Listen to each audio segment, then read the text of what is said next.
Holidays-nale, adu namma GT Holidays da. GT Holidays, South India's #1 travel brand. You know you are special when you're with GT Holidays. தமிழக வெற்றிக்கழக பிரச்சார மேலாண்மை குழு பொதுச் செயலர் ஆதவ் அர்ஜுனாவின் செயல்பாடுகளின் பின்னணியில் திமுக இருக்கலாம் என்று குற்றம் சாட்டியிருக்கிறார் அவருடைய மைத்துனரும் மார்டினின் மகனுமான சார்லஸ். அதனை இப்போது பார்க்கலாம். இவரே ஒரு கான்ஸ்பிரசியா தான் தோணுது. ஏன்னா இவரே வந்து டிஎம்கேல இருந்து இவரை பிளான் பண்ணி இவரும் ஜான் ஆரோக்கியராஜும் பிளான் பண்ணி ஆதவ் அர்ஜுனா வச்சு அங்கே பார்ட்டியை இவரை கூட்டணி கூட போகாம இவரை தனியா நிப்பாட்டி இவரை தோக்கடிக்கணுங்கிற ஒரு நோக்கத்துக்காக அனுப்பிச்சு விட்டதாக கூட ஒரு கான்ஸ்பிரசி தெரியுது. தாவேக்காவை ஐசோலேட் பண்றதுக்கான நோக்கம் நினைக்கிறீங்க? ஐசோலேட், அவங்களோட இமேஜை டேமேஜ் பண்றதுக்கு, பிளஸ் கூட்டணி கூட போகாம நம்மளே ஜெயிச்சிருவோம் நம்மள அப்படின்னு ஒரு ஃபால்ஸ் ஹோப்பை கொடுத்து, ஏன்னா நம்ம எல்லாம் பார்த்திருக்கோம் சிரஞ்சீவி டிஎம்கே ஆளுன்னு ஆதவ சந்தேகப்படுறீங்க. இது குட் பி பாசிபிள்னு சொல்றேன். ஏன்னா கான்ஸ்பிரசி தியரிஸ்ல ஏன்னா டிஎம்கேலயும் அங்கே ஒரு பெரிய ஸ்பிரிட் இருக்கு, அங்கே உள்ளுக்குள்ளேயே 4 இதாக பிரிஞ்சிருக்காங்க. அப்படி இருக்கும்போது இவர் என்ன ரோலை பிளே பண்றாருங்கிறது தான், இவர் யாருக்காக இந்த ஸ்ட்ராட்டஜியை பிளே பண்றாருங்கிறது இட்ஸ் கான்ஸ்பிரசிங்கிறது தான். ஆனா தனிச்சு நின்று 20-25% வாக்குகளை வாங்க முடியும்னு அந்த கட்சிக்கு நம்பிக்கை இருக்கு. சர்வேஸ் நிறைய எடுக்கிறாங்க. அதை பரிச்சாத்த முயற்சியில செய்து பார்க்காம அதிமுகவோடு கூட்டணி வச்சு இன்னொரு முதல்வரை உருவாக்குறதுக்கு அந்த கட்சி எப்படி முன் வரும்? அதான ஆதவோட ப்ரப்போசலா இருக்கு. விஜய முதல்வராக்கணும் தானே அவர் நினைக்கிறாரு.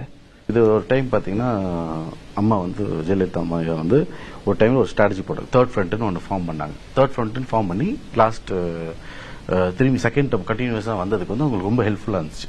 அந்த மாதிரி இவரை வந்து ஒரு பிளான் பண்ணி கூட இவரை தனியா போக விட்டுட்டு கூட்டணி சேர விடாம, ஏன்னா திடீர்னு பிகே ஒரு நாள் வந்தாரு. வந்து நாங்க வந்து 40 சீட்டுக்காக நாங்க வந்து வரல, நாங்க வந்து தனியா இது பண்றோம்னு சொல்லிட்டு சொன்னாரு. அதோட போயிட்டாரு. சோ இந்த பிகே இவங்க எல்லாத்தோட ஸ்ட்ராட்டஜியே வந்து ஒரு ரொம்ப கான்ஸ்பிரசியான பீப்புள்.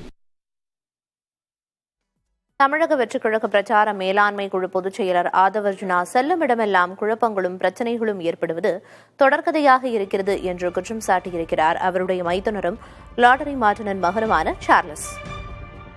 எங்க முரண்படுறீங்க திரு ஆதவ் அர்ஜுனா கூட? எந்த இடத்துல உங்களுக்கும் அவருக்குமான முரண்பாடு தொடங்குது?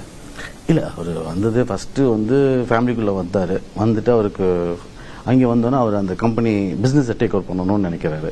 எங்க நிறுவனங்களை எல்லாத்தையும் அவர் டேக் ஓவர் பண்ணணும்னு நினைக்கிறாரு. அதுல முரண்பாடு வருது. எனக்கு அவர் போற வழி சரியில்லை. அங்கே எனக்கு ஃபர்ஸ்ட் வந்து குடும்பத்துல சண்டை உருவாக்கி எனக்கு அப்பாவுக்கு ஒரு பாகுபாடு உருவாக்கி ஒரு 2 வருஷம் நம்ம தள்ளி இருக்கிற மாதிரி ஒரு சூழ்நிலை உருவாக்குறாரு. அதே மாதிரி அதுக்கப்புறம் இங்க திமுக போறாரு. திமுக போய் அங்கே வந்து மாப்பிள்ளைக்கும் பையனுக்குமே அங்கே உள்ளுக்குள்ள ஒரு பெரிய ஒரு பிம்பத்தை உருவாக்கி அவங்களுக்குள்ளேயும் இதே மாதிரி ஃபேமிலி ஒரு இஷ்யூவை கிளப்பி அங்கே கட்சியை போய் டேக் ஓவர் பண்ணுங்கிற ஒரு இமேஜை வந்து ஒரு பாயிண்ட் ஆஃப் டைம்ல அவர் கொடுக்குறாரு. ஸோ அதனால அங்கிருந்து துரத்தப்படுறாரு. அதுக்கப்புறம் விசிகேன்னு ஒரு கட்சிக்கு வர்றாரு. அங்கேயும் இதே மாதிரி பெரிய தலைவர் மீது இவரா சில விஷயங்கள் இவர் இஷ்டத்துக்கு பண்ணிட்டு அங்கேயும் பெரிய தலைவருக்குள்ள ஒரு இஷ்யூஸை வந்து கிளப்பி அங்கிருந்து அவர் துரத்தப்படுறாரு, நீக்கப்படுறாரு. அங்கிருந்து அவர் வெளில வர்றாரு. இந்த மாதிரி இப்போ அடுத்தது இங்கே வந்திருக்காரு. இங்கேயும் உள்ளுக்குள்ள அதே தான், அவர் மட்டும் தான் இருக்கணும், அவர் மட்டும் தான் சில விஷயங்கள் பண்ணணும்னு சொல்லி இதே ஸ்ட்ராட்டஜி அங்கேயும் இம்ப்ளிமெண்ட் பண்ணார். ஸோ இது வந்து ஹாபிச்சுவல் அஃபெண்டர்ஸ் சொல்லுவாங்க. இதெல்லாம் வந்து பார்த்தீங்கன்னா ஒரு ஹிஸ்ட்ரி சார்ஜ் ஷீட்டர் மாதிரி அவங்க வந்து ஒரு இன்சிடென்ட் எல்லா இடத்துலையும் எங்கள் வீட்டை தொடங்கி டிஎம்கேல தொடங்கி விசிகேல தொடங்கி இங்கே கடைசி டிவிக்கு வந்து இப்போ டிவிகேல கடைசியில் கொடுத்த ஒரு பேச்சை பார்த்தீங்கன்னா அது வந்து டிஎம்கே தாக்கப்பட்டதை விட டிவிகேவை வந்து டேமேஜ் பண்ணதான் அதிகம். சார்லஸ் மார்டினின் முழு நேர்காணல் புதிய தலைமுறையில் விரைவில் ஒளிபரப்பாகும். ஹாலிடேஸ்னாலே அது நம்ம GT Holidays தான். GT Holidays, South India's #1 travel brand. You know you are special when you're with GT Holidays.